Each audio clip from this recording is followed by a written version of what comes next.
नमस्कार, आप देख रहे हैं एवी न्यूज। दर्शकों, एवी न्यूज में आपका स्वागत है। आज हम बात करेंगे संजीव हंस के रिमांड अवधि की। आज दूसरा दिन है। रिमांड लगभग 2 दिन लगभग पूरा हो चुका है। 7 दिन का रिमांड मिला है। आज तक तो केवल संजीव हंस से पूछताछ हुई। कल हो सकता है संजीव हंस के आमने सामने गुलाब यादव भी बैठे। ऐसा ईडी का प्लान है जो दोनों को आमने सामने बैठाकर पूछताछ की जाएगी। वैसी स्थिति में अब देखने वाली बात ये होगी जो आखिर रिमांड गुलाब हंस का कितने दिन के लिए मिलता है। लेकिन पहले दिन कल जिस तरह से संजीव हंस से पूछताछ हुई, आज जो पूछताछ हुई है उसमें केवल जो उनके घर से जो बरामद सामान है, चाहे वो कैश हो, चाहे वो कीमती घड़ियाँ हों, मर्सिडीज कार हों, ये इन सब चीज़ों के बारे में पूछा गया जो आखिर आपको ये इस तरह का गिफ्ट में ये सब चीज़ें कहाँ से मिली। तो उन्होंने ईडी को कहा ये गिफ्टेड आइटम है, मुझे गिफ्ट में दी गई।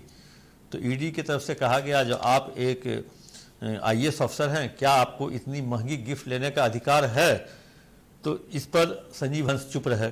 इस तरह के कई प्रश्न उनसे पूछे गए जो और आज जो जानकारी आई है, आज जो पूछा गया है उसमें कहा गया है जो ये फार्म हाउस और ये इस तरह की जो संपत्ति है वो कहाँ से आपको मिली।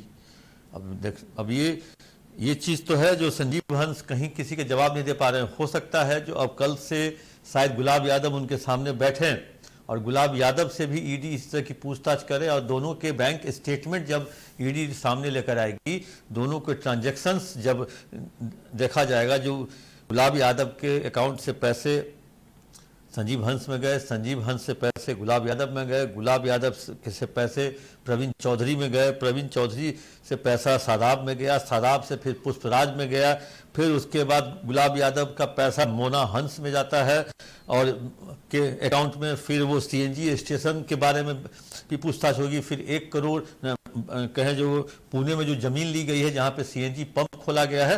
मतलब कई सारे पेच हैं जो अब ईडी जो है गुलाब यादव और संजीव हंस को बैठा के पूछेगी। इस तरह की जानकारी मिलने के बाद एक तरह से कहें जो ईडी आगे की कार्रवाई भी कर सकती है। और इस बार तो ये तय है जो ईडी जो है वो कहीं भी बिहार में देखिएगा जो संजीव हंस के पूछताछ के बाद कुछ और गिरफ्तारियां हो सकती हैं और वो गिरफ्तारियां हो सकती हैं, ब्यूरोक्रेट्स भी हो सकते हैं, उसमें पॉलिटिकल लोग भी हो सकते हैं, ठेकेदार भी हो सकते हैं, ब्रोकर भी हो सकते हैं। क्योंकि संजीव हंस कुछ ऐसे नाम लेंगे जिनके साथ इनके आर्थिक संबंध रहे हैं या कहीं इकोनॉमिकल इनके साथ लेन देन रहता है। और वैसी स्थिति में एक नाम आ रहा है सुनील सिन्हा का। सुनील सिन्हा भी संजीव हंस के बहुत राजदार हैं। वैसे सुनील सिन्हा के मन में खोट आ गया था, इसी कारण से ईडी के वो सरकारी गवाह भी बनने को तैयार हो गए थे। क्योंकि कहा जाता है जो संजीव हंस का और गुलाब यादव के बीच का जो लेन देन का जो है ये सब कुछ जानते हैं, कच्चा चिट्ठा जानते हैं। वो जो महिला वकील जो है जिसने एफआईआर किया था उस तक पैसा, संजीव हंस का पैसा पहुंचाने वाले यही सुनील सिन्हा कहे जाते हैं। वैसी स्थिति में सुनील सिन्हा बने तो गवाह, लेकिन बाद में स्पेशल विजिलेंस यूनिट ने उनको एक्यूज भी बना दिया है, एफआईआर में नेम्ड कर दिया है। तो वैसी स्थिति अब देखना ये होगा जो ईडी के वो गवाह बने रह जाते हैं या यहाँ एक्यूजेशन में ये फंस जाते हैं। वैसी स्थिति में सुनील सिन्हा को लेकर के कहा जा रहा है जो सारा पैसा जो था इन लोगों का सुनील सिन्हा ही मार्केट में इन्वेस्ट करते थे, पुष्पराज करते थे, प्रवीण चौधरी करते थे और कई तरह के और लोग थे। तो वैसी स्थिति में अब ये संजीव हंस पूरी तरह से एक कहें जो अभी तो 4 दिन हुआ है, 5 दिन अभी बाकी है रिमांड का, अभी 2 दिन हुआ है आज लगा करके। अब बहुत ज़्यादा पूछताछ नहीं हो रही है। मुश्किल से अगर दिन भर अगर अधिकारी आते हैं तो मुश्किल से 3 या 4 घंटे ही पूछताछ होती है और पूछताछ का एक प्रश्न पहले से तैयार है।